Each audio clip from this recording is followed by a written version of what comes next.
All right. All right. Hey, everyone. Welcome to tonight's episode of No More Toxic Gurus. This is our second show of this three-part series. So if you are joining us for the first time tonight, or if you're new to me, I am Dr. Latoya Davis, the owner of Chi Healing Institute, a spiritual teacher, and this is Soul Aligned Living, where we talk about all things spirituality and how to help you get to the best and highest version of your life. So this particular series, No More Toxic Gurus, came out of the, I'm going to say the influx, right? Maybe it wasn't an influx, but the super heightened awareness of things that were going on, kind of the ways that people were showing up in spiritual spaces, the questions that people were having, the ways that people were navigating space. And these weren't new, right? I've been in this space, in this system for a really, really long time, but it seemed to kind of all bring itself back to me in the relatively short span of time. And so I said, you know what?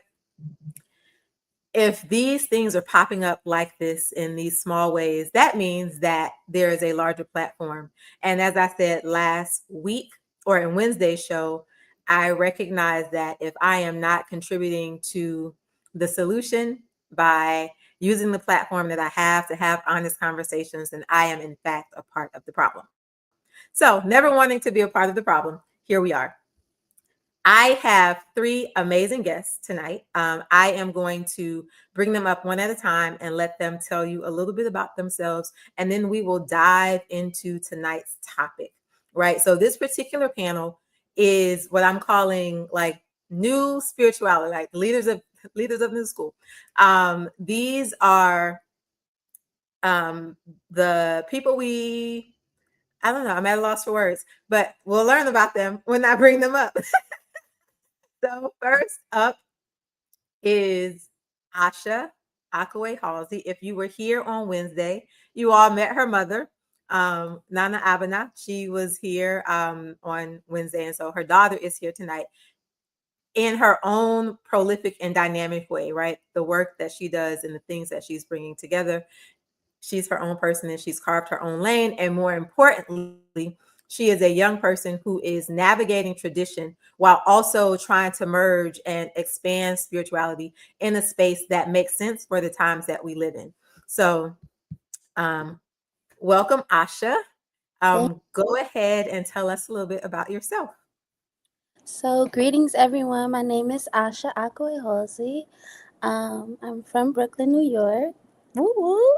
Yes. And I'm a priest in the Palo Mayombe tradition and also a graduated priest in the Akan tradition. I'm currently a project manager for doula service industry. And so I create opportunities for families to get access to resources. So whether that's diapers, wipes, or even like education, presentations around bodily autonomy, informed consent. And I just really love doing community health work. So I'm really, really excited to be here. And thank you, Dr. Latoya, for having me.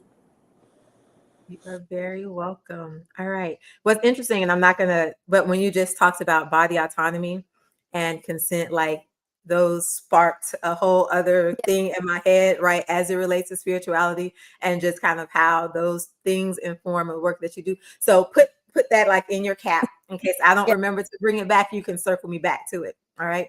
Yes. So next up, we have Ia Jessica. Ia Jessica is so you all know in building these panels, I am trying to create a lot of different experiences kind of in a really short time span, right? So it's like, how can I bring a few people, but still allow you to get like a lot of different perspectives because we all have different walks. We all do very different things, right? When we come here. So Ia Jessica is one who is in the Lukumi tradition, but also kind of moves into kind of esoteric knowledge and this idea of cultivating the divine within and all of those. And so I thought that she would be a perfect voice to add to this panel. So I'm going to bring Ia Jessica up to the stage. Hello, everyone. Thank you so much, Dr. Latoya, for the opportunity. It truly is an honor to work with you and be on this platform, always expanding and learning. I did learn from you many years ago, the Akashic Records. So many different topics that you do provide in ancestral work and so forth. But yes, I grew up in Brooklyn, so Brooklyn in the house. I now live in the boondocks of Pennsylvania, but still representing here and there. But yes, as you mentioned, I think I have a very diverse background in terms of what spirituality means. I've worked a lot with spiritism, espiritismo, the white table, ancestral work really is the foundation of my work. I initiated as a Lukumi priestess, Santeria, but also Isheshe as well. So there's still a lot of different dynamics that I work through. I always say just because it's different doesn't mean it's wrong. There are certain things Lukumi does that Isheshe doesn't do, and so forth. But it works for me, and I'm very blessed to have been in this position. Right now, I'm in my 10th year. Next year, I will be celebrating 10 years already initiated. It has been the best decision of my life. Not is not always, sparkles and glitter and all these things, but it has been such an amazing experience for me as a woman, as an individual, to be part of this, this journey. So yeah, so learning a lot of things. I have a lot of I'm multidisciplinarian in terms of the cultures, and all the work that I've learned along the way. Buddhism, Mesopotamian magic, Judaism, you name it, I have dabbled in it in some form or the other. But my heart and my foundation definitely is with the Orishas for sure. All right. Thank you, Ia Jessica. And so next up, so you all know that, well, if you've seen me, I typically don't have males as guests. I feel like this is probably the first time that I've had a male voice in the space. But I also think, again, kind of in looking at this topic, that it was important to have a wide range of voices and perspectives come into the space. And so next up, I am bringing Adetoyo, and I will let him tell you all about himself, just like I've done everyone else. And then we will dive into tonight's conversation. Well, I feel honored with that introduction. I feel very honored. But people know me by many names, online and throughout the FI community around the country.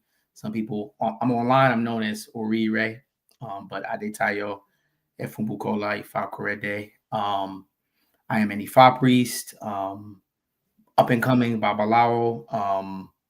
I would say second or third generation in this culture and spiritual practice. Um, my family actually practices a different African spiritual tradition, so it's like a kind of conglomerate of a few expressions of traditional African spirituality within my household. And I think that's fitting for Black people in the diaspora because we have ancestry that comes from different places, some from Congo, Ghana, Nigeria. So most of my family actually practices the Akan tradition, which we call Akom. And so they're all priests and priestesses of that tradition. I'm kind of like the Lone Ranger who ventured out and studied Ifa. Um, my family is also Haitian on one side, so we have that Haitian Vodun expression, within our household. So yeah, I'm about second, third generation in this culture. I've dedicated my life to, Black people. I'll say that, and as a part of that, African spirituality, using that to uplift and heal our people, and decolonize. That's my main focus because I think, as Ifa practitioners, aligning with Ori is good. Like that's one of the main reasons why we're here, right? Ifa is like a GPS that helps us align with our destiny. But my practice is specifically to help Black people decolonize, to help heal us mentally, spiritually, things like that. So that's what I'm dedicated to. That's what I'm about. So all of the teachings that I do, the books that I've written, I'm working on, things like that are all to that goal. So hopefully that was a good introduction. Yes, thank you. And just to that, and so my work, if you were again new to me, is does not center around a particular form of spiritual system, right? So although I am initiated into various systems and I do work sometimes as a working priest, that is not how I show up when I am talking about or when I'm showing up in the vein of Chi Healing Institute. And why is that? Because I feel that the most important thing for all of us is to understand who we are, right? And then I think that sometimes we get lost in the sauce of the labels that we put on trying to understand who we are, and then that kind of deviates us from the path, and then we end up having to have conversations around toxic spirituality, right? Where in reality is, if you understood who you are, if you trusted yourself, if you knew your gut was right, if you understood how to hear the Ori is your internal head, if you understood how to hear that, then it really doesn't matter what spiritual space or system we drop you in, because you have been embedded in the things that will make you successful in all of those. So I just wanted to kind of paint the land with that. If you're like, wait a minute, she ain't normally talking about this, that's what's happening, right? I think that there's an undergirding in kind of this new movement of bringing to the forefront you, the person, that is important. And that's kind of what I want to bring voice to. So I'm going to start this particular panel similar to how I started the last one. And I do believe that we have to have kind of a baseline understanding of what we're talking about when we talk about a particular thing, right? Words matter. And so I could be using a word in one way and having my whole perception of what that is. You can be using it different, and we can never meet. So with that, before we start, just give me, when I say community, or when you think community, or when you think about the community that you're building, that you're working in, what does community mean to you? And we're going to start with Asha. Okay. Community means love to me. One of the biggest things that I have enjoyed about being in African traditional spiritual systems, there's like a feeling that you get when you're around the people that you know have your back, that pray for you when you go home, that are always championing you in that space, and see you in some of the most vulnerable times of your life when you're not doing something correct, or when you've graduated, or when you finally get across that, what we call that threshold to graduation, which is like one of the most difficult times of your life. Seeing those people on the other side that were standing there, that gave up themselves in that space, whether it's through cooking, just being there praying over you, bathing you, all of those things. There's always an essence of love there. And it's a love not only for the community around them, but for themselves. They know what they're putting into this work, and that reciprocity begins to happen as you're in that space. And a lot of times when you join a spiritual house, or one of the biggest things that attract you is because you're like, oh, I feel safe. I feel loved in this space. I feel like I can be my full and free self. People that I walk past on a regular basis, it could be your friend, your mama, your best friend. They don't see me in the same way that my spiritual community sees me or holds me, even if it's in a loving way or even a stern way. Like, okay, I need a mirror right now. I need you to give me the truth. And so love comes in many forms, especially when it's being dealt with in a spiritual way. But that's what I really see when it comes to community. Thank you for that. Thank you for that. And love from Asha is a very on brand Yes. on brand response. So I love that. Yes. Yeah, Jessica. For me, it's more about respect and collective individuality when it comes to community, respecting each individual's contribution to the community as a whole. And yes, of course, love. Love is such a high, powerful frequency. Unconditional love is very powerful. But I feel that community is about, yes, coming together, but not losing yourself as an individual as you come together, and respecting that your individuality is what makes up the community. It's what makes up the whole. So I think that community is very powerful and very much needed. but at the same time, you have to know what your contributions is to the community to make it, to fortify it and make it what it is as a collective. And I feel that that foundation is respect for your own individuality, respect for the individuality of everyone else, and what makes that foundation of the community. So that's my take on community. Okay, thank you. Toya. Hmm. Sorry, Tyler. There's definitely some powerful answers, which are hard to follow up. But when I think about community, this is actually a topic I was talking about online recently. I think of interdependence, and so just to give some context for the conversation, we were talking about the motivation behind why people mentor people in spiritual spaces.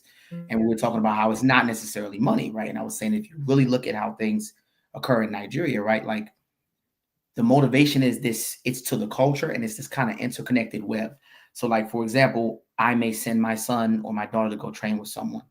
And then the person that trained them, their grandchild may be trained by my children. And it's like this kind of interconnected web that you see when you go into communities in Africa, not just Nigeria, but this is Ghana, any place like that. It's this interconnected web. And if you train people well and you pour into people, this is how the culture survives, this is how the community survives. And you can rest knowing that, hey, when it's time for your great-grandchildren, grandchildren to be trained, they'll have good people to be trained from, So I think about interdependence. Like I think sometimes over here, and it fits with the American mindset. We get so caught up on the individual and we don't think about the communal aspects. So I think about interdependence, relying on each other to do work. Asha, I may go to you and say, hey, I need you to take care of this for me. You may come to me and vice versa. So I think about interdependence, reliance on each other, trust, things like that.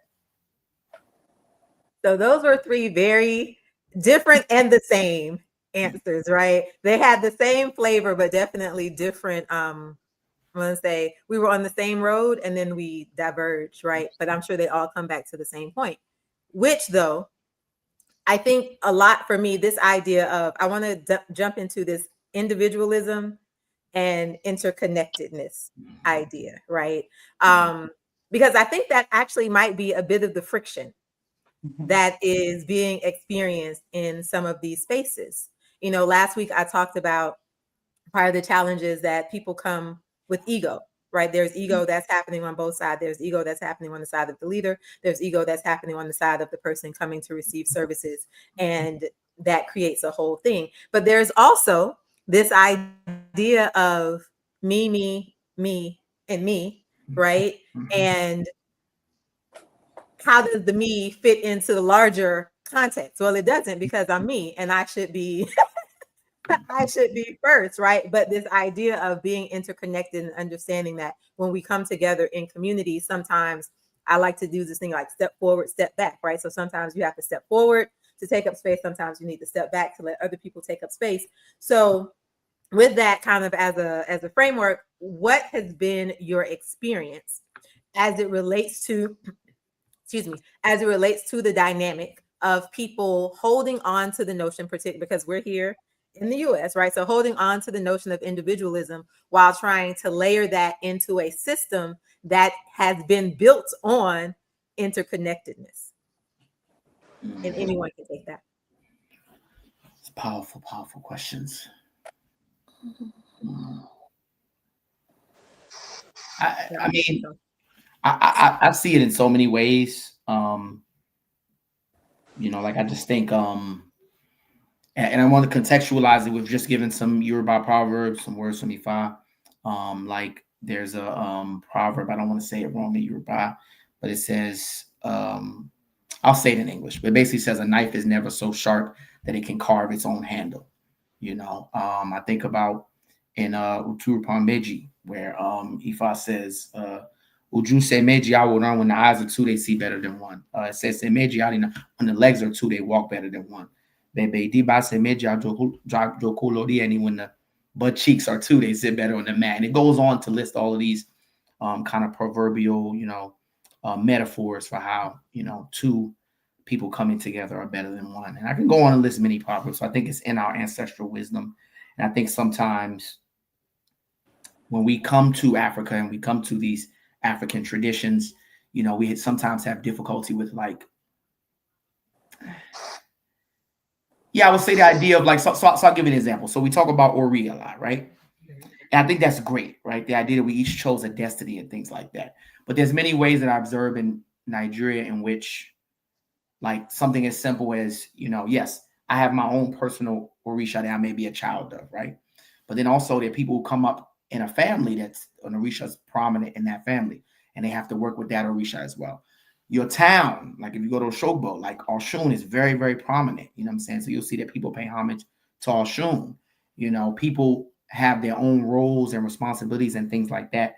And so, yes, it's about Ori and individual destiny, but it's also about how you fit into a context, how you're like a cog in a machine, and this is how the whole thing works. I think sometimes, rightfully so, we emphasize Ori, individual destiny, and things like that. But I think we should also emphasize the ways in a traditional African context in which that Ori and that individual destiny plays a role, in the culture and the mission of the community as a whole. So I know that was kind of a little bit all over the place, a bunch of different individual nuggets, but that's what came to mind immediately. And I'm gonna circle back. Oh. Okay. What I can say is that in my experience, individuals are just parts of a whole. And so the work that I have done just in my just last 3 years after graduating and being a priest and putting on a festival for the community to come and share the work that I have done in my training, um, individuals are the individual um, experience is so important when you are coming together to get everybody into a shared purpose. And so there are parts, just in terms of, like, if I reference the Akan tradition, there are people that know the herbs. There are people that know the songs. There are people that possess spirit. There are people that um, drum. There's people for everything. And so there's space in the African context for you to be an individual and for your speciality to shine.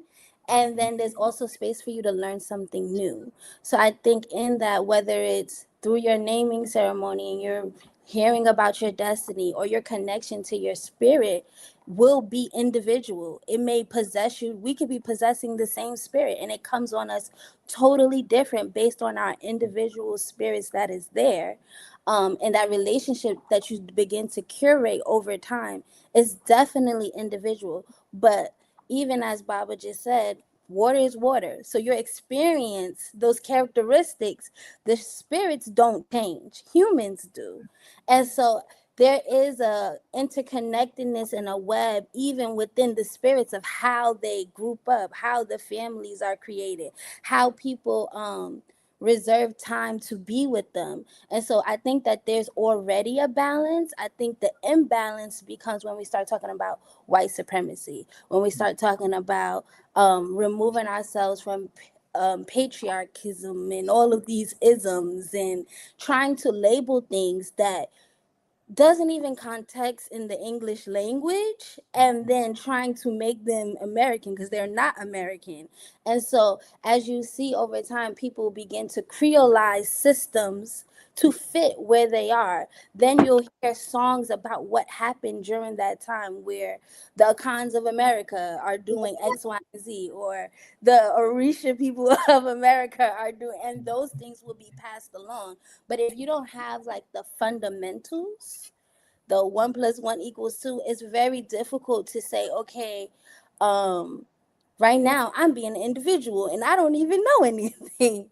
And so just having that balance of humility and always being open to learn, because every spiritual house is different, but the energies, they don't change. And so that balance is already created in that space. The individual, there's room for individuality within the whole, but you Mm-hmm. need to understand the fundamentals. I like that. We are quick to skip the 1 + 1. We love to get to 5. So yes. Here, Jessica, do you have anything you wanted to add? Yes, I think, it goes to the notion of know thyself. Once you know yourself, how do you then correlate that to the community. Like when you hear the odus and the patakis, you hear of the individual trial and tribulation of what the person is going through, but then you see how the ebo and the remedies includes community, includes different elements that is going to help your individual situation.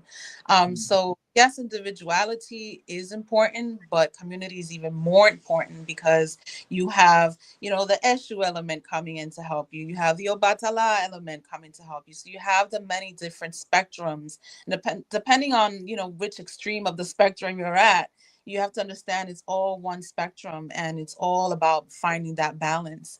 But individuality is about knowing thyself. So when you do come into community, you don't lose that aspect of yourself and you fall into that group thing and you fall into hierarchies, and this is how it's supposed to be done. Because come into a set system, you have to adhere to it out of respect, out of how things have been done, out of the ethics. But at the same time, which is the core of this conversation, you don't want to lose your sense of autonomy and knowing what is right for you. It could be great for the group, for the community, but is it right for you? Is that for you?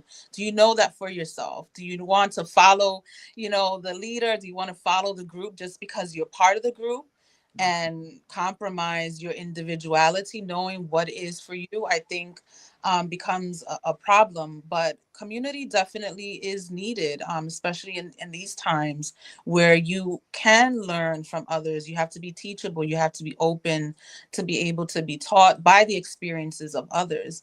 You don't have to go through it yourself necessarily. When you hear of elders and others that have experienced it, and you can sit back and observe and say, hey, I would have done it this way. I could have done it this way, or you could have done it this way. Those opinions matter in terms of how you want to move forward.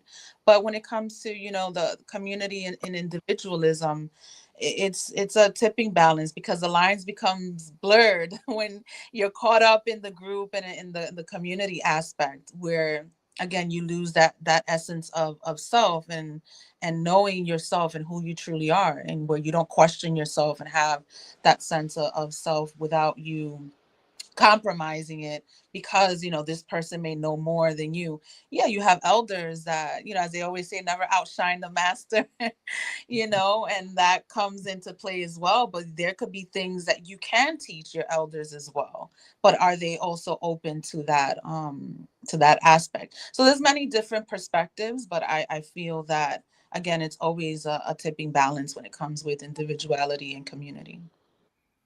Yeah, I think that for me, that particular individuality and community, as y'all were talking, it brought up something for me. So early in my journey, right, along this journey. So unlike a lot of you or the panel, I was not brought up in this context, right? I didn't even know that African traditional spirituality was a thing until I got to college. Go Rattlers. Which is crazy because I grew up in Miami, right? And so not only did I grow up in Miami, but so I think I just wasn't aware. It's like you don't know what you don't know, right? You don't see, if you haven't been taught to look for particular things, you don't see those things. So I didn't know that until I got to college. Okay, fast forward. But my sense of like self has been strong my whole life. And so I entered into a space where it was community. I was like, oh, this is great, right? The people, yes, love, all of the things. We come together, and it felt amazing to have, like you talked about earlier, right? That love, that support, that coming together, that like all of that felt really, really good. But then there also became a point where I was like, the community part feels good, but the internal, what is happening does not feel good, right? There is a definite conflict right now between Toya, the person, and how I know to live, be, function, and show up in the world, and how I am having to change that to show up in this space. And I think because I didn't know any better, right? Because this is my first foray into the thing. So you move along to get along, and everybody else seems like, well, no, this is great. So then you suppress that. further down, further down, further down. It's like, wait a minute, this ain't working. This ain't it. We're going to have to go ahead and throw the juices. But I think that so often conversations about learning to hear and trust yourself and navigate like within the community, but also honor yourself is not a conversation. Like nobody ever said to me, honor yourself, right? Or there's something else over here that you might can explore that might feel better to you, right? So it was almost 10 years of conflict with myself, which ain't good for nobody. So as you all build houses and build community and work in spiritual spaces, like how are you helping people? Like, how are you helping people be successful in spaces past the community, right? But the person, because we can often, like, if you're in conflict, you can see that there is a mismatch, right? Are we just letting that mismatch happen? Or are we like trying to come to some resolution to help people get to the best and highest version of themselves? I think for me, I've always worked with the ancestral aspect and spiritual autonomy. Again, telling people, know thyself. As I've gotten deeper into the esoteric work, I've come to the realization that it's individual work, knowing yourself. Yeah, community is great and all of that, and it's fundamental, but what's really foundational is knowing yourself and having that ability to direct your own spiritual path.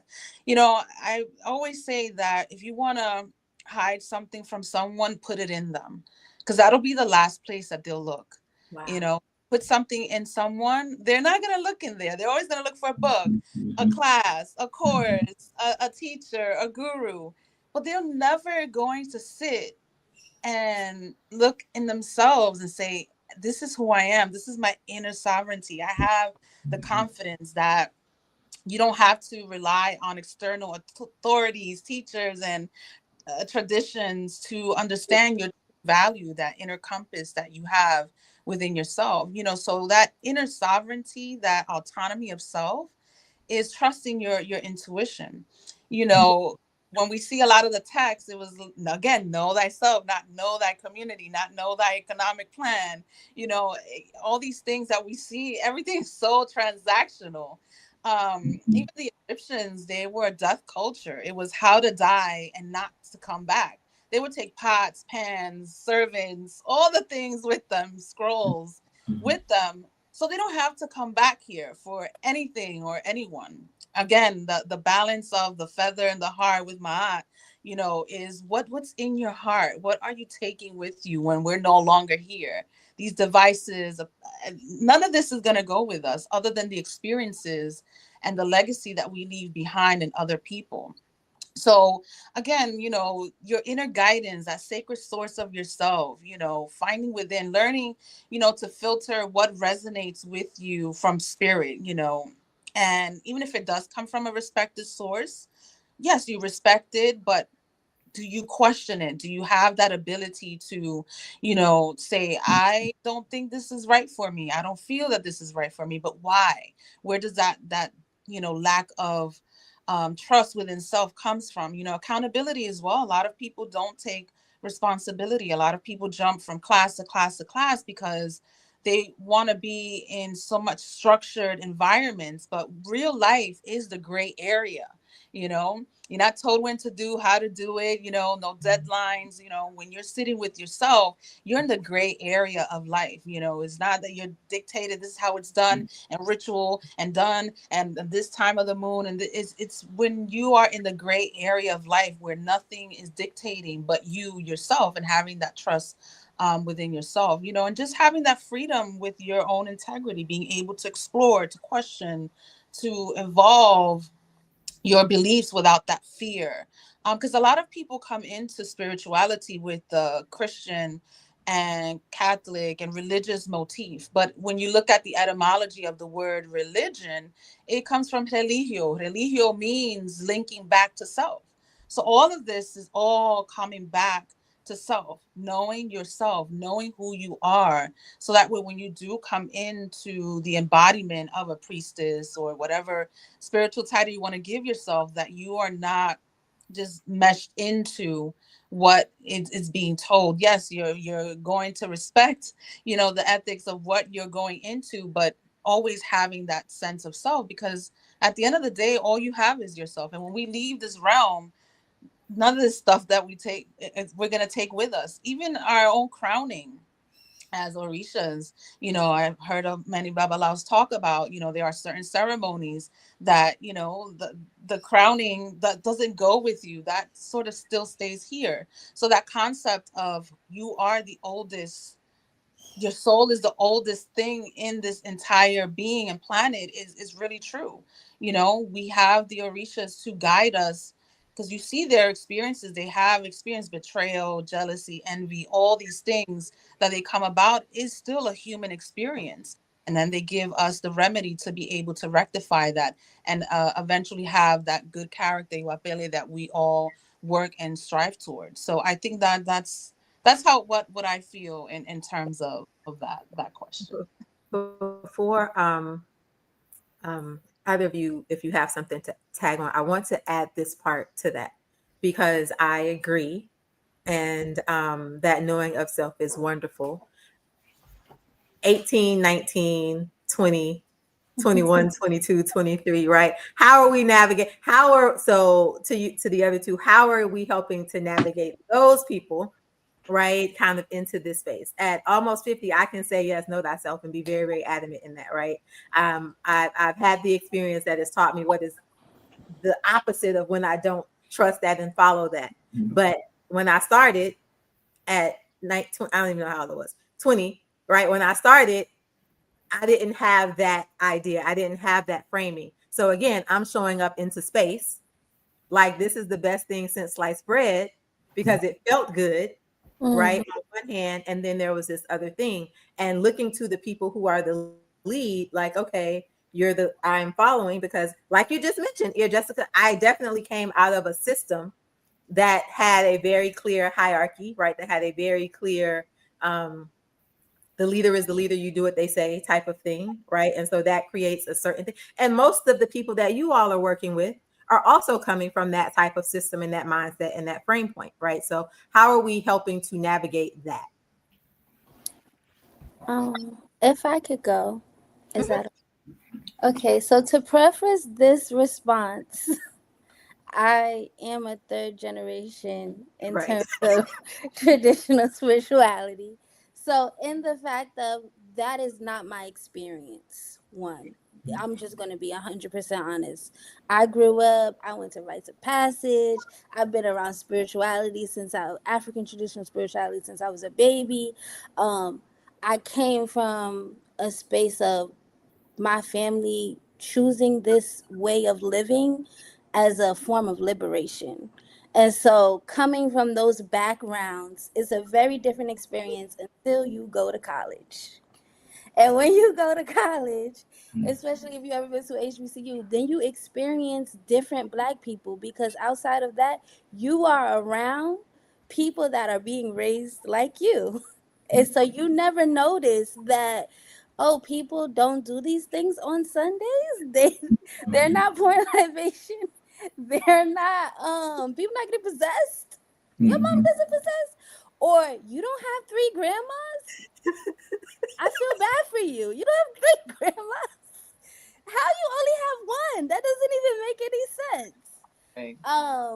So in my friendships, I have been very clear that I'm an African traditional priest, introducing African spirituality to folks. And the first thing I always tell people to do is shop around. Every house is not the spiritual house that you need to be in. Every system is not the system that you need to be initiated in. Sometimes it is okay to be in a space and just be the people. See the people around you, experience the energy. I know people go to a dance class, and that one dance class starts a whole new version of their lives, which is not my experience. Prefacing that again. But I always tell people, don't drink the Kool-Aid. Every single person in that space is human. They have real life. They have issues with themselves that they're still working out. Some of us, as in myself, still trying to figure out what it is to be a priest in this space. Where do I fit in? All of those things are still very real. And so, like I always tell people, create that relationship. If you feel a pulling energy towards a specific spirit, or just use actual energy. Like a lot of the spiritual stuff that we work with is outside in the universe. And so I always tell people, go to those spaces first before you look to people. Because people are human. They have issues and things that they're working through. And no spiritual family, community, anywhere is going to be perfect. There are things that people have to adjust. There's changes. We are constantly like African traditional spirituality maybe is over 50 years here in America. We're still learning. We're relearning songs that we were told to sing. We're learning languages. We're learning, oh, this was only for the 2 weeks that person was there and they brought all of this information back. And as someone like me, I spent 9 months in Ghana, a year, going back and forth, learning all of these different types of things. So you grow and you develop with time and space.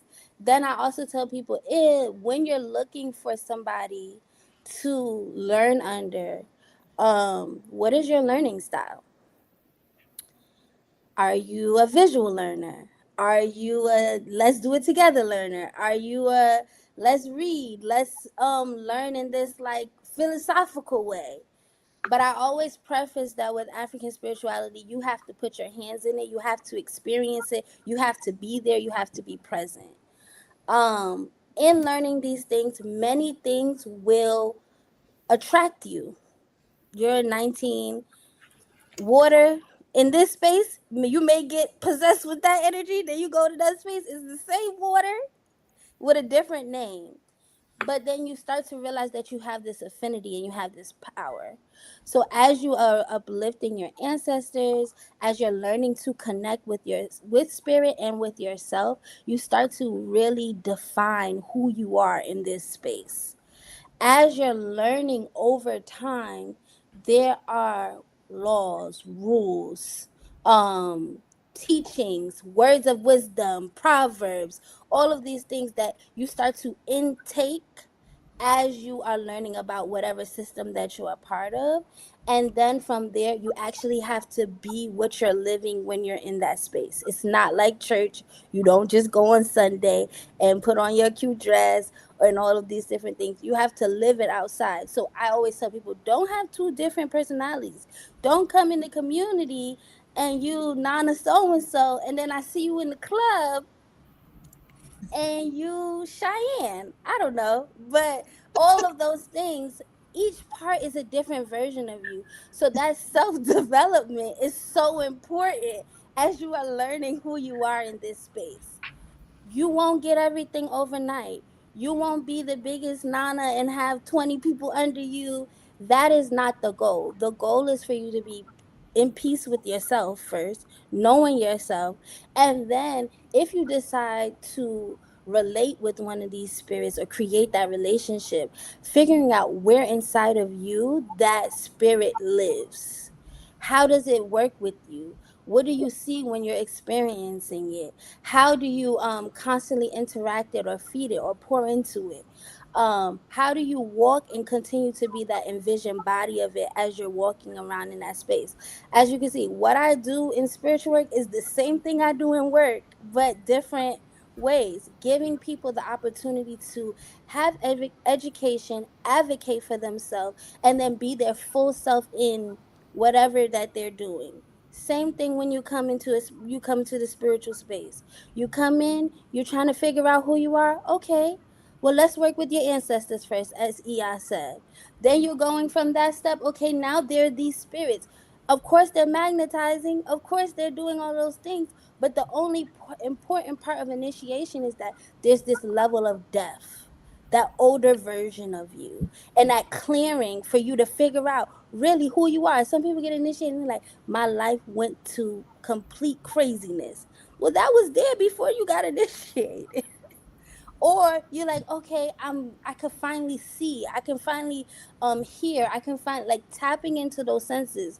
It's not a magic show, so all of these things are just being amplified within you, but getting to that point where it's like you feel really complete of who you are and what you're doing in this space.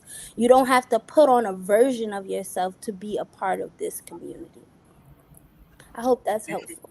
I think that's going to be like, you don't have to put on a piece, right, to be a part. Like, I want people to know that you should be able to show up fully, right? Wherever you are in the world, like, you should be able to show up fully. It is not your job to minimize yourself to be in space. I'm not saying we don't grow and we don't develop. Let me Mm. back up right there, right? Because people are like, nope, this is how I am, and this is, you're gonna Mm. take I am. Yes, and right. We're not negating continual self-development, reflection, all of those things. But what we're saying is that you get to be who you are, right? And you can find the space that accepts you as who you are. Okay. All right. So, um, these are great questions, powerful answers. I like the way you asked us first. Okay, why is community important, and then why is individuality also important? I think what you're asking with this question is really baked into the foundation of African cosmology and way of understanding the world. Like I remember the late elder Maladoma Some talked about how he says we're constantly going between the land of the, what do you say, land of the tribe and the land of the ancestors. And so I love the way he said like you you're in the land of the ancestors. You put on a spacesuit, so to speak. The ancestors send you here with a purpose. You come here to live out that purpose, and you return. And so I think that question is speaking to the foundation of African, concept of spirit, that we are sent here with a mission, right? And getting into African spirituality is getting deeper and closer to that mission and who you are. And I mean, I always use Ifa as a reference, me just being a Babalawo. That's, what I always use. But I think this is something that's ubiquitous throughout African, culture and thought. And like in the Odu Ogbe Rete, Ifa says, Akijini Kutu Kutu, Kamama Odu Tobiwa Silaye, like we should not wake up in the morning without knowing the Odu that gave birth to us. And so if we look at from the Ifa standpoint, right, I like to describe Ifa as a GPS, right? We all choose our destiny in heaven. We come here to live it out. And Ifa is a GPS that helps us constantly align with that destiny, right? So from the moment a child's born, we're checking that GPS. And again, it's not just Ifa. This is in our Akan, Akan traditions, it's Vodun, there's all these traditions, right? As soon as a child's born, we're checking that GPS. All right, what name do we give them? Right, that represents that mission that they were chose here, that they were sent here with. So I think from the very moment your feet touch the ground, it's about knowing yourself, knowing who you are, knowing why you were sent here. If we look at some of the other Ifa rituals that people do throughout their life, they're about, again, getting close to that who you are. And the quote that I did from Ogbe Rete, yes, that's communicated in the form of a particular Odu, right? Like we should know the Odu that gave birth to us. But that's not the only way to know what that purpose is, right? The Odu is just, hey, one of these 256 energies and all the stories attached to it. This is the best description of your destiny, right? So all that to say, a lot of what we do in Ifa is about that same purpose, getting closer and deeper to who you are. Similarly, I grew up in these spaces as well, so a lot of stuff is normal to me.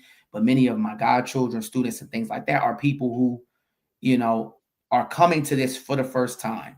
And I tell them the same thing, like, you're not here to get something necessarily external to yourself. You're here to go deeper into your purpose, why you came here. And the last thing I'll end this question with is, I think we're talking about Ori a lot. I'll just quickly in a couple sentences summarize two important stories about Ori.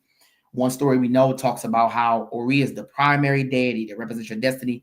It's with you more than any other Orisha. There's the whole story about how all the Orisha had a challenge, who could accompany their devotee the furthest. Shango tried and he was able to go 10 miles. He went to stop at his hometown, get something to eat. He left his devotee alone. Oshun tried. Rumila, all these deities tried. And Ori was the only one that no matter where you go, it's your Ori that's always with you. It's your most important deity. I think that speaks to the fact that that going deeper into yourself is most important. But the second thing I'll say, which speaks to the other question, on the other side is another story that talks about a time when Ori was alone. And Ori was so stressed out trying to handle all the functions in the body.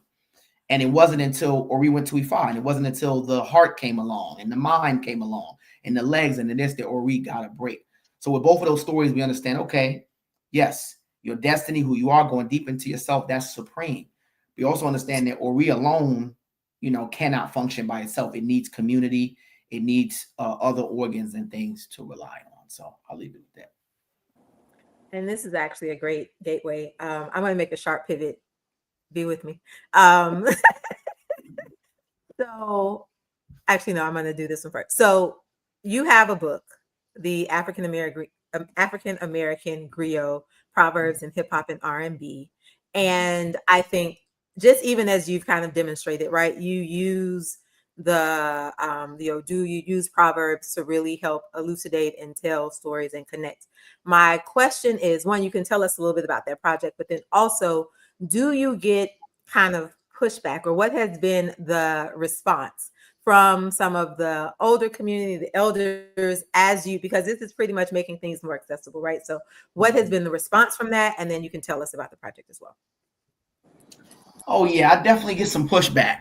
And I'm sure also you can speak to this kind of intergenerational process where for some of our elders, it's like, we don't do online. We don't do all of that. And I tell them, hey, look, just like people went to lectures, like my parents went to City College, my grandparents went to North Carolina Central, my other side's from Haiti. Just like you attended lectures and you did stuff like this, hey, social media is the way that people get in contact with these things. So I do get that pushback. But to me, what I find is that, yes, many of the things that we do in these traditions should be secretive, but people need to understand and connect with what they're doing. Like, why am I telling you to get divination done? If people don't understand the why, then it really, compromises. Like people have to put their own spiritual power. Like they have to add their own kind of essence into what they're doing for it to be effective. So if we're so secretive that people can't even understand the basis of why is divination important? Why a lot of my destiny and rest of stuff. Why do I need to pay for this ball that you just told me to pay for? Like, what's happening here? So for me, I feel like I do get pushback. Social media is just this generation's, mode of communication, no different than lectures and things like that. But I just think, for me, I remind people I'm not covering these secretive topics, but people really got to identify with why am I doing it? Because I get so many clients when they're like, hey, I've had 5 Ifa divinations. I can't really tell you why I had them done. The person just told me, hey, this is just what we do as Ifa devotees. I'm like, okay, you pay for their balls. I'm like, do you know what their ball? I can't tell you. They just told me this is what you got to do, So my goal is just to, help people around these basic topics connect with the why behind what we're doing. And lastly, to touch on the book, I want to get the book republished. I did a self-publishing, and it people say stuff went platinum. I don't know. It went whatever the other end of the spectrum is, because I kind of self-published it and stopped advertising. So I'm hoping to get it republished with a university press. But to summarize it in a few sentences, it's a book that acknowledges our culture here. Because yes, all this Ifa, this Yoruba, this Akan, this or whatever, but we got Proverbs right here. We got stuff your grandmama and your great grandma used to tell us, and it's in a lot of our music. It's in hip hop. It's in a lot of old R&B songs and things like that. So I just wanted to, as I'm studying Yoruba Proverbs and quoting all these Ifa, I want to acknowledge how wisdom is transmitted within our community. So that's what the book is about. Yes, I love that, and good luck on the republishing. I'm sure it'll be great. I share. Anyone else want to add? I don't even remember. Oh, I was like, I don't even remember what the question was. I got it. I asked him a specific question. Whew, back together now. All right. So I do want to talk about money. So I watched your Instagram channel, or I watched that. And the one that popped up was oh my gosh, my memory is horrible. It was about something about money. I don't remember. It was something about money. And I was like, that's a topic that often surfaces in general, right, in the community. So I'll just kind of bring that into the space. This question is for anyone. So sometimes the expectation is that I get to show up right? And you should do this service for me. And maybe I'll pay you one time, or maybe I won't because we're cool, right? And I don't understand what divination is, right? I don't understand what these things are. So why am I paying you for this? And wait, and you want me to pay you again later. So let's talk about a little bit when it comes to these creating spaces and maintaining safe community and spiritual spaces, right? How should people, here's a good question, how should people look to identify what is a, I want to use the word ethical, but that's the only word that's coming to me right now. What is an ethical way to be charged for things, right? Versus something that is shady or scammy, or that should send up red flags, or that should have people to look, right? Just kind of what are some tips that you can give people when it comes to the exchange of currency? And it is an exchange, right? I'm exchanging this thing and you're giving me this thing. It's an exchange and it's valid. But what are some tips for people? I guess I can go first. I'm very realist when it comes to that because, we live in a physical material world, right? And you look at the tools, they cost money, the animals cost money, the venues cost money, So my take is, reasonably price things, reasonable, of course. But if I'm paying for something and I get the results, I feel like my money has been worth it. So it's not a question of, because I have had instances where I didn't have any money and all of a sudden the money shows up, a windfall, something. So I know that, this was needed. This is something that is needed. Um, so, for me, I see the value in what I get out of it, and everything in life is about currency. What you put in is what you get out, So yes, we see that it's very transactional. We see people do shady stuff. I get it. But again, it goes to, if you feel that something is off, then you should have a point of reference that you say, is this needed? Is this necessary? Is this, you can go to Egun, you can go to yourself and meditate on it and ask, do I really need this? And oftentimes you'll know if something is really necessary because you'll get that instance like, hey, is this person making it up? Is their rent due this month?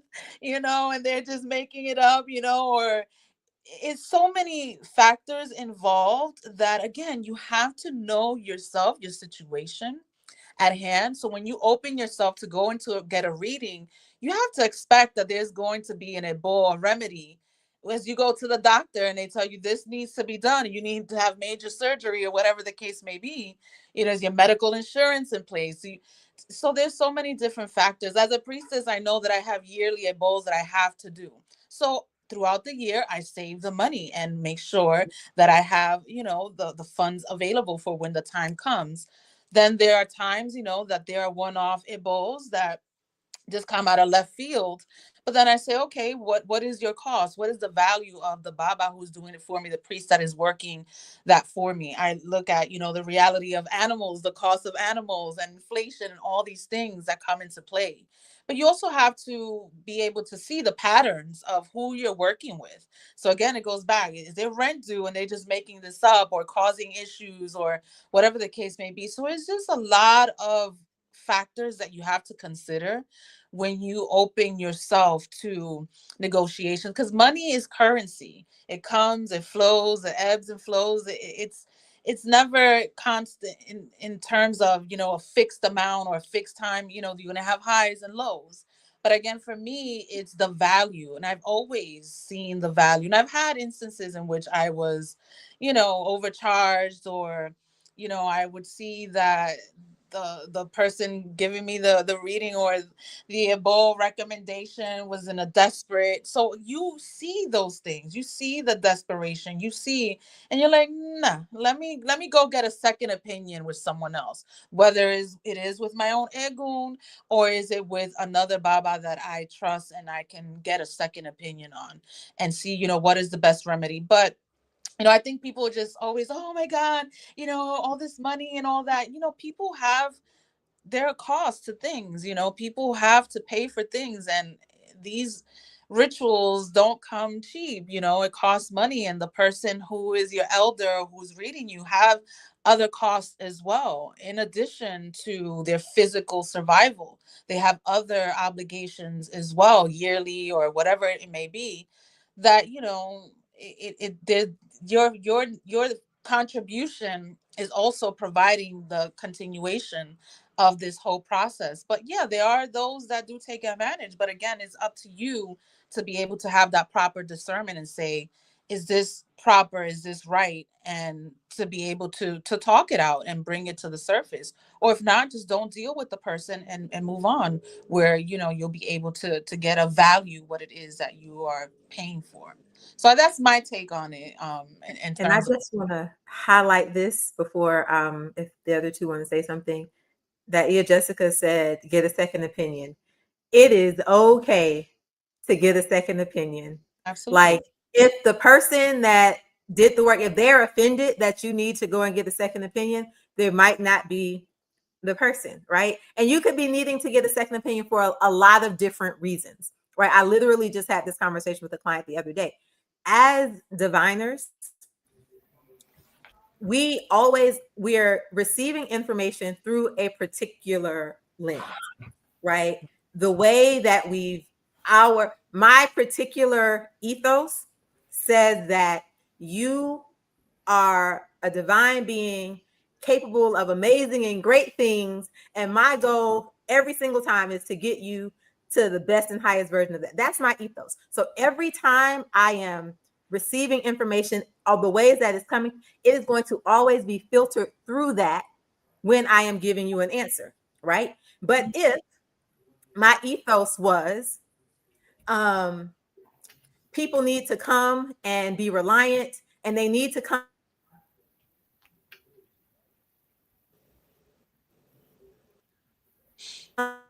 to me so that they can get the information that they need, come to you is going to be different. Am I freezing?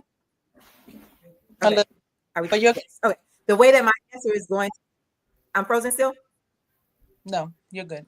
Okay. No, you, So the way that my stuff is going to be different. And so sometimes getting a different perspective isn't necessarily like that person's information was wrong, right? We can all ask the same question and get four different answers, Mm-hmm.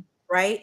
And I just, so many times people feel like, well, because I came here, I now have to do what they said, even though in their spirit, in their heart, in their mind, in their things, like something doesn't feel right.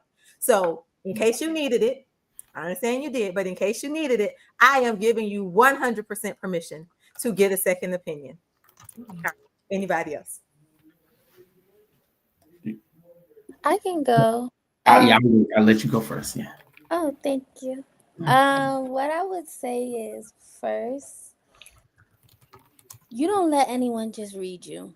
And that's just the real tea of it all. And so, if you are creating your life story, you're walking down your journey, you don't just open your book up to anyone to come in, just look at the page and say, this is what's going on with you. So, you really need to make sure whoever you're getting read by, or if you even need to be read in the first place, because that's a big thing. A lot of times people sit in front of spiritual spaces and everything that the spirit is telling you, you already more than likely know, and it's just confirmation at that point. But as a person that does do readings, I always check in and say, does this resonate with you? Is this coming from like a left field? And then from there, money is like the lowest, to me personally, the lowest level frequency in terms of like that reciprocation, because then you'll end up with the same issue over and over and over again if you're not willing to sacrifice whatever steps got you into this situation in the first place. And so then you're just basically wasting your time.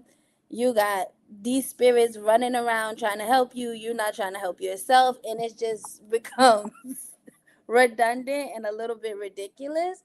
And so I really try to center people in saying that if this is resonating with you, what outside of the cost that the materials cost, the time, because As a priest, it comes with a lot of responsibility. Whether or not people come to you for work, you still have to feed, you still have to give thanks, you still have to do those things. And in the African spiritual context, I can just speak from Ghana. This is somebody's full-time job. They don't have a job where they have to go to work. They don't have a 9 to 5. They don't have to clock in anywhere else. Spirit is constantly coming through, and this is how they feed their families.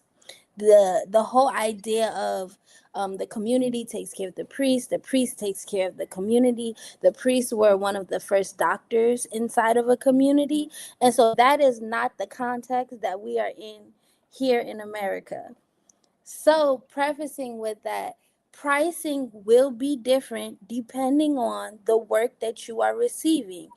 Whether you're paying for that person's expertise, whether you're paying their prices based on how many years they've been doing this work.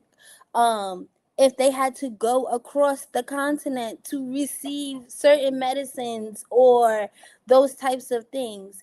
And so when you're prescribing as a priest, you are very clear about what the intention of the work that's being done and what are the steps to being done. So, like, okay, you know the price of the animal. So, me telling you that this is all incorporated, whether I send an invoice or a breakdown or a stamp or however those things are, there are certain things that are just unfortunately going to cost more because it's taking more to get to that space. um if you ever feel like you're in a space where you're feeling like I'm being taken advantage of, or this person is now calling on me and I feel like I have to help them, I definitely would be like, time to cut it off. Take some space, take a break. um but what I will say is that in the contradiction, there's this level of asida, which is giving thanks. So there may be the price of the work. And then after what has been done, if you see something good has come from it, then you can come back and say, you know what, I want to give thanks to this spirit, this energy, this priest for what you have done for me, because I've seen this a magnificent thing that has happened in my life. So I think our relationship to money should be different, especially as somebody who's in their late 20s. People spend $1,000 on a bag. People spend $1,000 on jeans, all of those things. But when it comes to your spirit, you're not willing to invest the same kind of money or the same type of time, or willing to sacrifice what it's going to take for you to just get to that space of being whole with yourself. You may be holding of a grudge. That grudge costs more than what this work is gonna cost, because you're gonna keep paying the money to get rid of this thing.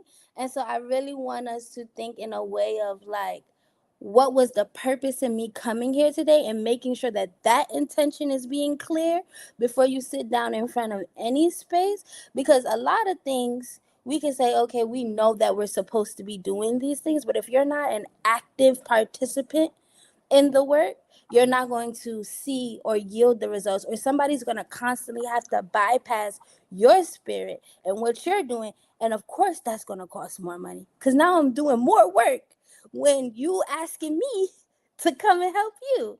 So just being what you are and who you say, and if that's your true intention, you're coming with clean hands, a clean heart, willing to be molded, willing to be humble, willing to see yourself in all the things that is going on. Most priests that are doing this work to really help people, the price is insignificant to the results or the experience that you're going to have. Yes, thank you. Baba. Man, those are some really great points. As usual, I'm just sitting over here listening and thinking. I think again, some really great points were made, and I think I've observed all these things on either extremes, right? So I think everything in balance. So, for example, the point about seeking a second divination, I've seen the good and the bad of that, right? So I've seen people who their person they're going to for work tries to limit them and prohibit them, like a toxic boyfriend or something like that wants to cut you away from your family and your elders and things like that. I've seen people like that in the spiritual community. It's like, nope, I don't want you to go to nobody. Part of my rules in my space, you can't go to nobody, you can't talk to nobody, you can't do nothing to kind of prevent you from doing that. I've seen that on one end, and that's very problematic. On the other end, I've seen people who will go get 3 or 4 readings done to avoid having to deal with what they were just told, and they just bounce from person to person, and they're not ever able to say, look, I've done my homework on this person. They say, I'm going to you. I've done my homework on you. I'm going to trust you. I don't need a second or third. Like at some point, you got to say that. So I think it's either extreme. So now when it comes to like the cost, I've seen either extreme with that, right? I've had clients who have a cheap mindset, right? And I think that's correlates how things flow for them spiritually. Where, hey, you got the money. It ain't like it's you know what I'm saying? It ain't like you're like, hey, let's say this particular shrine work costs $100. You got $700 in your bank, and it ain't gonna hurt you. But I've seen people that's just like, no, I don't want to pay that. Can I pay 30 instead? But it's like, hold on, that's genuinely not gonna hurt you.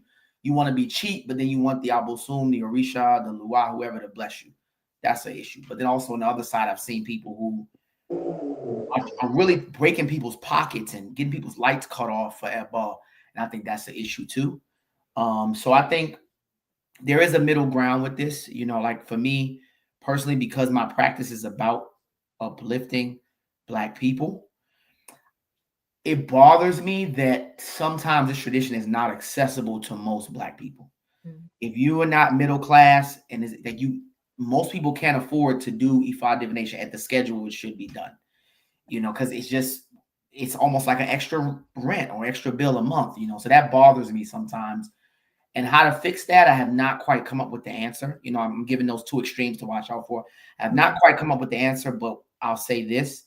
When I'm in Nigeria, I pay attention to little things that people do to cut down on the costs. For example, there's ways to ask about if the offerings can be done on a smaller scale. I've seen them do that for people because Yoruba people in Nigeria don't have money to be paying $500 for Ebo. They just don't have it. So I've seen ways, and I'm sure you've seen the same in Ghana, where they can ask for the smaller scale. One last example I'll give is like there's a ritual that when the person cannot. So when I was in Nigeria, one of the times this year, someone came to do divination done, and they could not afford the Ebo, and it was going to take them. She said it was going to take her like a month or two to save up for the Ebo. There's a ritual that we can do as Baba allows to tie things over so that nothing bad happens to them while they get prepared for that. It includes almost all the same chants, everything like that. They do it, and then when she's going to come back in 6-7 weeks, whatever, with the money, they'll actually do the animals and stuff like that. So that's not going to solve all of this, but if your mindset is, hey, I want to make this accessible, it's not only about money, then you can start to incorporate these little things and say, hey, this client can't pay. I'm not going to necessarily tell this client, hey, it's the end of the world, go get your lights cut off. No, I'm going to tell them, hey, here's option A, B, and C. So all that to say, I'm still on the hunt for answers myself because it bothers me how inaccessible this tradition is to most Black people. So this is something I may have some more answers in a year or 2, 3 years. Aziza in the chat. So y'all, transparency moment. I forgot about the chat. Like I was on my notes screen and completely forgot that y'all were over here. So thank you. Hey everybody. Y'all for joining us. Today I want to go back through some of these. So Aziza said the money is also in their boat in most situations. And but the money sometimes and the running around to get the things, right, are more important than the work that you're actually doing, right? That all of that is a part of it. And then Denise asked, should there be total and full transparency around cost? And I think that is a question that is determined by the priest, right? I don't think that there is a one answer for that. I also don't think that there could ever be full transparency because, and I guess the word transparency can have layers, right? Because the transparency can be, you need animals, you need herbs, we need some rum and the divination. That could be transparency, right? Which is, I think that's good. I think that's a reasonable expectation to have when you're talking about the cost of something. But then there's the transparency of things that you don't need to know or things that may be ingredients or things that may be aspects that you just need to not know those particular parts. But then there's also the aspect of, and I've had, it's like when my mama used to say, like, don't count my money, right? Or she's like, don't count my pockets, right? Don't count my pockets. It's like, if I said, Mom, well, that only cost $5, and you went in, you originally had 10, you spent one on this and two on this, and she's like, don't count my pockets, right? You don't know what the rest of that had to go to. And that is literally something that I use now, like, all the time. One, is not my job to manage other people's money, and it damn sure ain't other people's job to manage my money, right? And so with that, I think what happens in this idea of transparency is people start calculating, okay, this was this, this was, okay, now wait, there's a $200 gap. Where's that $200 going? It's for the time. That's a really random made up number, but it's the time, the energy, the learning, all of the stuff that the priest and the person that's done the work has put into doing that work, right? So it's the baseline cost. And so I think that sometimes that part is not valued or taken into account. And so sometimes, again, we trip around money, right? I do love this idea of being accessible for the people. I generally say that Ia Egbenike, that's me, if you didn't know.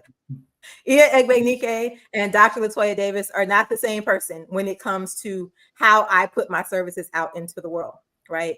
I feel like my work as a priest is my job, is my give back to the community, right? It's tied into the oath that I made when I said I'm going to do these things. And so I show up for the community in a very particular way when I am in that role. When you come to me as Dr. Latoya Davis, you are paying for all of the wisdom, all of the expert, all of the classes, all of the things, all of the things. And I get to charge a lot, and I do, right? And I'm perfectly okay with that in this space because it's a business. One, it's a business, right? And I look at that separately.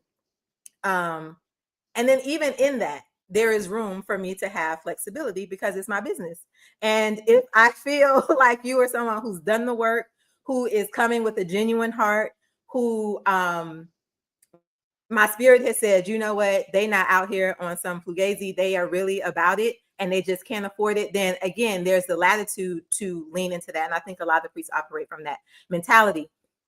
In this internet culture, I just want to offer, and we're at 8:18. In this internet culture, right, I think kind of going back to what we talked about in the beginning of the feel good, the love, all of the stuff of the community, people wanting to be involved.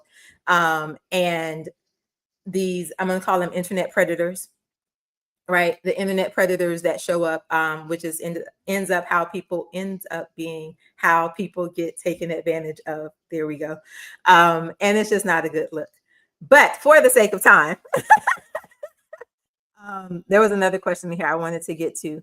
While I'm looking for that, does anyone have anything they want to say?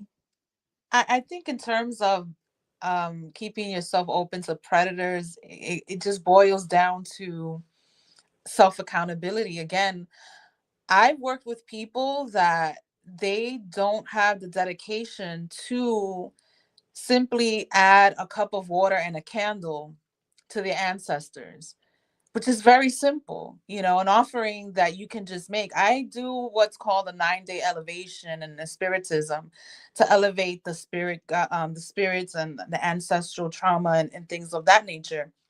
And it's difficult for people to dedicate 9 days out of 365 days in a year to dedicate and devote themselves to 9 days of prayers and elevating their spirit guides and their spiritual bloodline for 9 days with just a glass of water and a candle. It doesn't require much.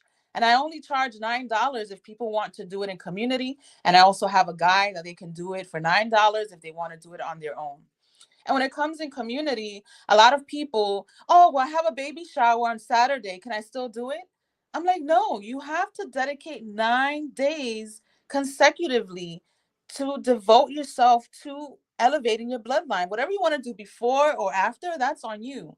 But if you don't have that sense of discipline, that order in your life to say, I'm going to come home And every night at 8, 9 p.m., I'm going to sit here with a glass of water and a candle and dedicate this time, then you have no structure or order in your life to be able to devote yourself to a hand of Ifa, to, all these things and responsibilities that required for you to have all these shrines and all these things.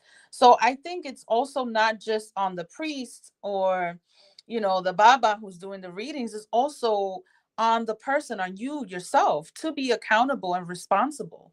Because just a glass, I can already tell people, oh, I want you to be my godmother and all these things. I'm like, if you can't dedicate yourself to a glass of water and a candle for 9 days and be diligent with that, what makes you think that I want to take on the responsibility of being your godmother? Whereas even your own relationship with your mother and your father is strained, or there's issues with that, and you haven't fully healed that or worked through that. How are you just going to come and want to dump that on me and have that same archetypal aspect of a mother in your life where, I have certain guidelines? So for me, when I'm seeing and observing people, a glass of water and a candle tells me a lot, that most people just don't have the dedication. And what does a glass of water cost? Nothing. Tap water, a glass, a cup from the Dollar Tree, and some tea lights, or a 9-day candle, 7-day candle, $2-3. That's under $5. But they don't have that dedication. They don't have, so it goes hand in hand. A lot of people want to put it on the priests and so forth, and why do they charge and all these things. But it's because you have to have some sort of paywall, because when people pay, they pay attention, right? And so if you just leave it out and people just want it, they won't see the value in it. They won't. And even people that do pay, they just don't have that dedication to it anyway. You'll see that they'll fall through halfway. They don't follow through for whatever the reason may be. So it's about understanding yourself and where you're at in your life as to whether you're fully there to dedicate yourself. And when I do those 9-day elevations, it just really shows me that people really are not in it wholly and fully for themselves, for whatever it is that they claim it to be. They think all the whites, the leques, and all the things, the aesthetics and all these things is what's going to get them where they need to be. But when they come to the reality of it, they say, I'm just going to go back to church. I'm just going to go back, to what I'm used to, because this requires a lot of, self-discipline. So I think that's where a lot of things come into play that people don't come into consideration, understanding the value, what it costs. You have to be realistic and have common sense that materials do cost. But there are people that just simple glass of water and a candle, they can't commit to that.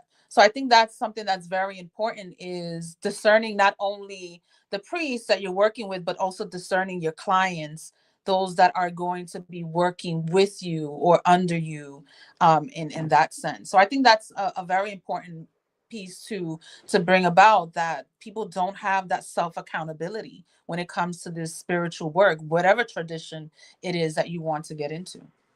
Mhm. Yes. Is that, I agree? Okay. But I was just agreeing. I was saying great points. Mhm. um Y'all, I have been all over the place. I ain't tell you one time. Like, subscribe, and share. I've been so, like, literally, I've been so engaged in the conversation that all of the other things have just, like, completely slipped my mind. So I would love for you to like, subscribe, and share. Next Sunday, next Sunday is the final discussion in this particular series. That one is looking at sovereignty, like reclaiming your sovereignty. I can't quite remember the title, but it is looking at people who might be in tradition, but are also very sovereign in their practice, right? Which is slightly different. So that's what that is. You can look at the exact title. I don't remember what it is. And the description is there too. Before we go, one question and then a how people can find you and all of that stuff. So as you navigate kind of moving into this role of building houses, being leaders, having godchildren, doing all of the things, what is two sides for you yourself? what is important that you work to contribute, right? So kind of in building this larger community, right? What is it important for you that you contribute as you build to the space? And then what is something that you would leave with our audience for them to kind of think about as they are navigating space and finding community and finding the place that feels good for them? So what is your, I guess, legacy? But we're too young to have legacies at this point. We can start thinking about them.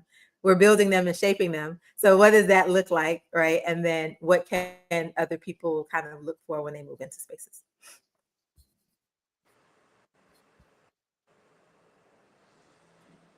Yeah, Jessica, are you oh, you just thinking. You're just not muted. It's a deep question. So you said, what is What? that we want to leave? Mm-hmm.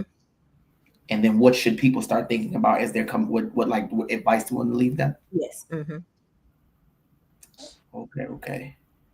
And you mentioned before yours is about liberation, right? And so Yeah. If I could just summarize a few sentences, I would say it's definitely about liberation. I mean, because like the way I came into this space, similarly, and we happen to know each other, and know our families happen to know each other. So similarly, the way that my family came into this space is with African liberation in mind, and with how to uplift Black people. I mean, my mother's side, my grandparents were part of the Nation of Islam when Malcolm was there. So they started off in Islam, and then my mother / my grandmother started going into the African spiritual side. And yeah, it was always about uplifting Black people, decolonizing, things like that. And they understood that African spirituality was a key part of that. So I would say there's one thing I can leave. It's and it's not just that. Like, it's I'm about helping people in general. But I'm just saying my main focus is Black people. So it's just about the main thing I want to leave is, helping Black people decolonize. Language is another piece. I'm big on studying African language. That's a important aspect of decolonization. So I think you summarized it with that. I guess advice I would give people, I would say with my spiritual journey, even though I did grow up in a family that practiced an African spiritual tradition, they didn't practice Ifa. So I had to seek that out on my own in many ways, and it took a long time to find a teacher. Yeah, I knew people. I went to this one. I went to any festival around the country I could get my hands on related to Orisha. I went to South Carolina. I went to all my folks in Tallahassee. I went to New York. I went here. I went to Cali. And I was okay with, hey, like I would go to this city. Someone would say, hey, this is my Elay. This is what we do to the. And I was okay with saying, hey, that ain't for me. Like there's nothing. Sometimes it can be reasons that you can list. Hey, I don't like when they do that. That ain't for me. Sometimes it's your Ori. Like sometimes it's okay to say, like, hey, this person just presented me the whole thing that they do, but it just don't feel right to me. Like that's okay. So that's one of the things I would leave people. Like, as you're searching, don't be thirsty. Yes, when you are being called to the shrines, you're being called, and it feels like every waking moment you cannot stop thinking about it. But don't let that cause you to accept anything. Still be able to say no. Just like no different if you were looking for love and some bunch of raggedy people, approaching you. Yeah, you're looking for love. You want companionship, but you're clear about your standards. You can say no to 10 people, 20 people if you have to, until you meet that 21st person that ends up being your partner. So I would just say, for people, approach it with that same mindset. Yeah, it's okay to say no. Do your homework. Listen to your Ori. Listen to your ancestors, as Ia mentioned there as well. And you'll find, when you find that person, for me, like when I found that person, my Ori was just settled. It was just like, just last few seconds. All them people I talked to, this one. I finally found a person to be my teacher. It was just easy. I was like, I want to learn Ifa. I was just casually saying that. He was like, oh, I'm a Babalao. He was like, come to my house tomorrow. I was like, for real? He was like, yeah, I got some Mambo to do. I was like, okay. Had me holding goats and doing this. He was like, come to my house next weekend. I kept coming to his house weekend after weekend after weekend, but it just felt so. It was like, oh, all these years I've been searching. This is it right here. So that's the advice I would leave people with. Yes, thank you. I think For me, legacy is what you leave in people. Yes, we are young, but our souls are so old. So legacy is what you leave in people. When the student is ready, the teacher is going to appear. When the student is ready, the teacher appears. You have to give your teacher something to work with. So when you are ready and you know what it is, the teachers are going to appear because this is your birthright. You were born here to do what your Ori assigned you to do what your soul came here to do. You have a purpose. So when you are ready, you're going to know. And when you are fully ready, the teacher will disappear. So it's all a concept that you have to understand that this is your responsibility to move forward. I grew up Jehovah Witness, um, and so I didn't really have any concept of what this was about. But I understand the lineage that I come from. My mom's Haitian, Dominican, my dad is Cuban. So I understood Santeria, Lukumi, and now Isheshe. So it's all coming together for me as this trifecta of my cultural background and how spiritually it has evolved. But this is your birthright, and you have to take responsibility for your growth. I have many, many teachers that I'm so grateful for. But I always say I'm self taught, right? Because you can learn all these things, but until you apply it yourself, you're not doing anything with the information. So you have to apply it. You have to be fully embodied into what it is, what it's for. And as a student, you know when you're ready, you'll feel it. You'll know what is your path, what's for you, and you'll fully embody it. So, you know, at the end of the day, all this work is the legacy that you leave in people. And I just urge people to understand, to do the work, to study, to tap into knowing who you are and look in yourself. Because again, the last thing that people will look into is themselves, because the power that you have within you, the most powerful things is going to be hidden within you, because that's going to be the last place you're going to look out, is within yourself. So that is so important, to embrace your individuality, to trust yourself, and also have trust in others that they are there to help you and move forward. But once you're ready fully, then those teachers will appear and your community will appear for you. So that's my take on that. Thank you. Yeah, Jessica. So to preface this response, I'm gonna say, although I was around African spiritual systems for since I was born, I think that my commitment changed when I saw myself in the room.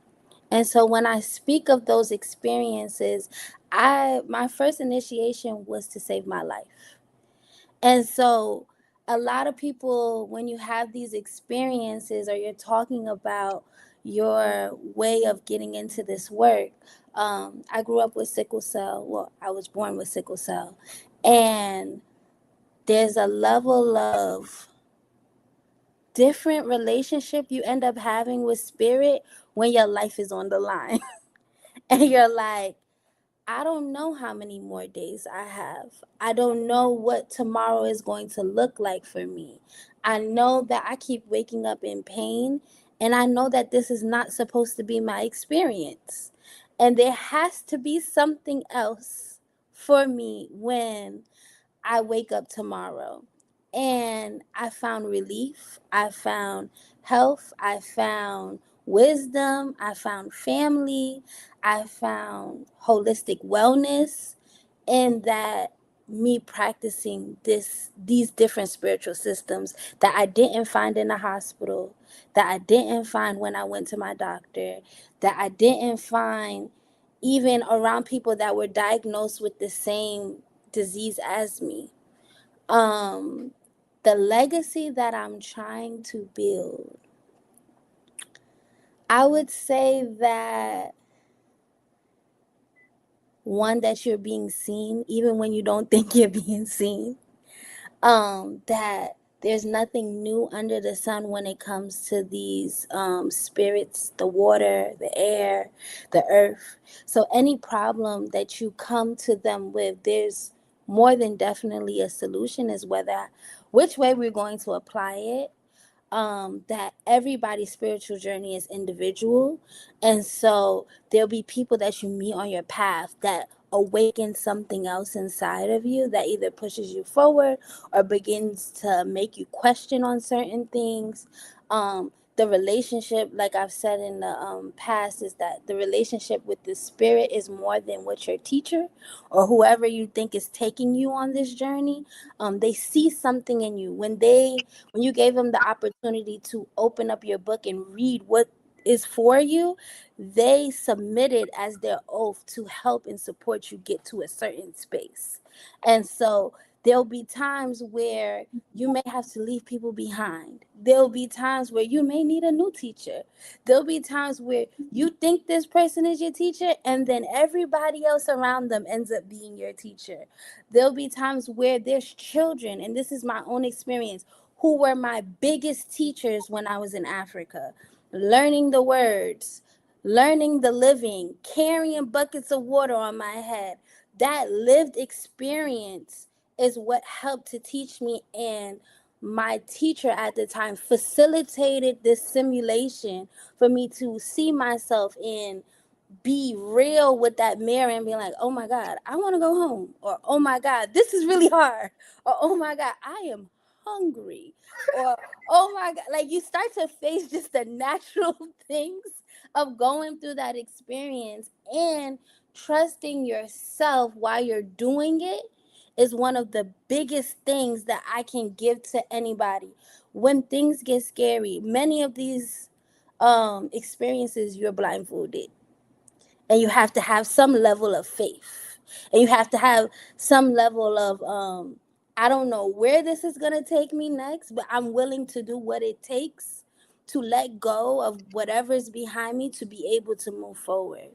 I would encourage people to leave that old version behind you. Don't step over the line and say, woo, I'm graduated, or woo, I've been initiated, or woo, I'm a new person, and then turn around and pick up that luggage and keep walking with it. Right. Um, I would also encourage people to meet people. I think that with the platforms that Dr. Latoya is creating, everybody on this call today is creating, is for people to meet other people that are looking for this same experience or looking for something that they haven't seen right now. And it's not that, okay, you meet the first person and it's going to all click and then all of these different things. But as you're putting that intention out into the universe, something is happening, something is being created. And as you're creating this reality, just be ready to be molded. Be ready to be teachable. Be ready to do something you haven't done before. Do something that you may be like, I'm too old to be doing this. I'm too old to be experiencing this. Um, or dang, maybe I should really take a second and not think with my ego or think in a defensive way to respond, and really take a look at who I am and what relationship I'm creating with someone. And if you ever, I think there's a question talking about, have you ever left somebody? There are people, it's okay to say no. It's okay to walk away. It's okay to say, in this time, I've learned a lot, and I'm thankful for the things that you have done for me. I'm thankful for the prayers that you have bestowed upon me. And in that, you have put a seed, you have planted a seed, and it's growing. And it's not that I don't pay homage, that I don't honor the work that you have done, but I have to move on to my next step. Don't allow anyone to hold you back. And I think that's probably a big red flag if they're like, the door is closed for you once you da da da da da da da.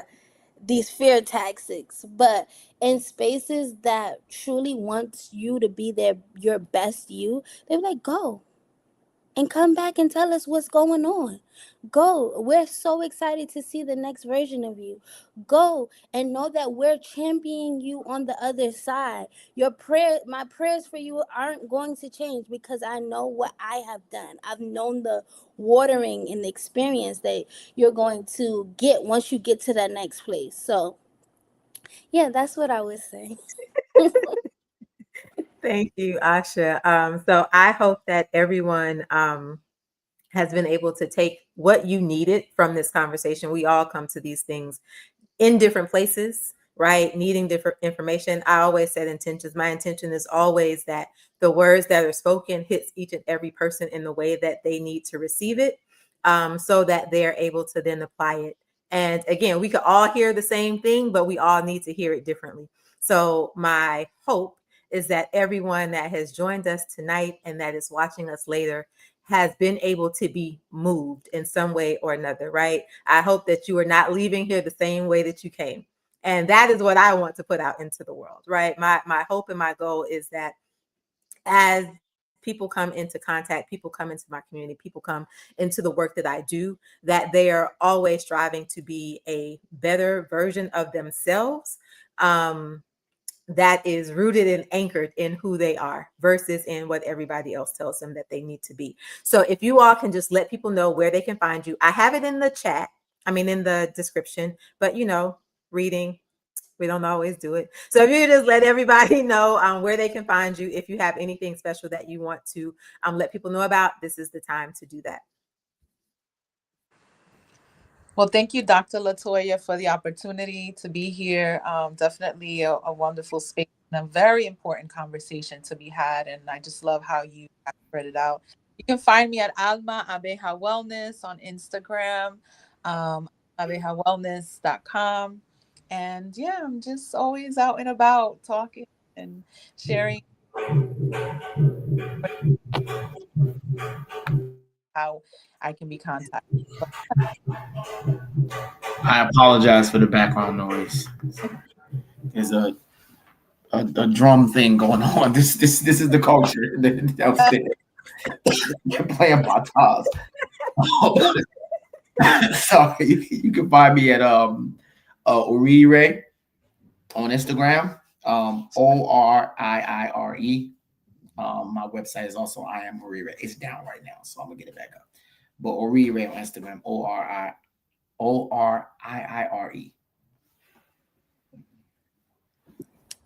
And you can find a lot of the work that I am doing on Instagram at our.heritage house. Heritage House. I'm one of the co-founders. We're very excited with the work that we're doing. We're bringing in folks from different platforms of spirituality or African traditional spirituality to teach. So we have an Akan Song Circle, which is every first Wednesday of the month. We have an Orisha Song Circle, which is every second Friday of the month. We have a couple of different offerings in terms of mentorship and just leading that transformation in folks' lives. We're trying to put together herb classes, introduction to African spiritual systems. So I really implore, if you want to come on the platform, reach out to me. I can put my email in the chat. If you want to experience community in the platform, because it's people from all different types of spiritual spaces.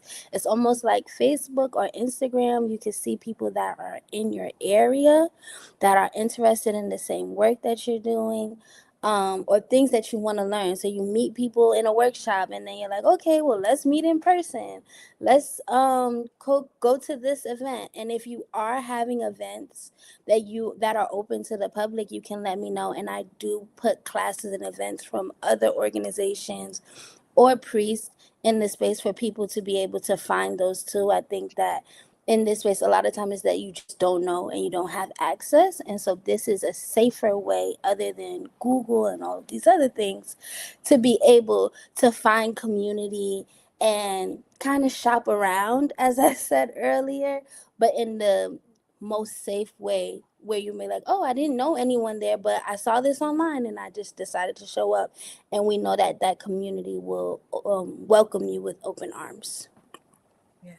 And I'm going to, anyone that did not see Wednesday's conversation, I absolutely suggest that you go back and listen to that conversation because it was phenomenal. Conversations about community and the accountability that happens when you show up in new community, right? All of those things are there. And then this just popped in my spirit, and so I want to offer it. They're saying, like, don't compare your beginning to someone else's middle or someone else's end, right? And so when you show up in spaces, you don't know you don't know the trajectory, you don't know the history, you don't know the year. Even if you know the year and number, you still, years and numbers mean nothing, right? Because what were they doing during those years with those numbers, right? So oftentimes, I say comparison is the thief of joy. And so we get into things and we start to make choices or do things based on what we saw, online, right? What someone else said, and you literally don't know their journey, right? Everybody's journey is different. Asha mentioned she became initiated because of a death situation. I first got introduced to Ifa similarly, right? I was having visions of dying in a car accident, and they got so strong that I got scared to get in cars. And my person at the time was like, okay, no, we're not doing this anymore. Let me take you to get a reading. Right. So, and then because of that, the trajectory and the warp speedness, I would say, of everything was just fast. And so it's really important that you honor who you are, you honor where you are, that you trust yourself, you trust your Ori, you set your intentions. If something doesn't feel good, it's okay to sit with that. We don't have to make decisions today, right? If you're not dying, you don't need to make a choice today, right? And then even if you are, let's hopefully find somebody that can give us a second opinion.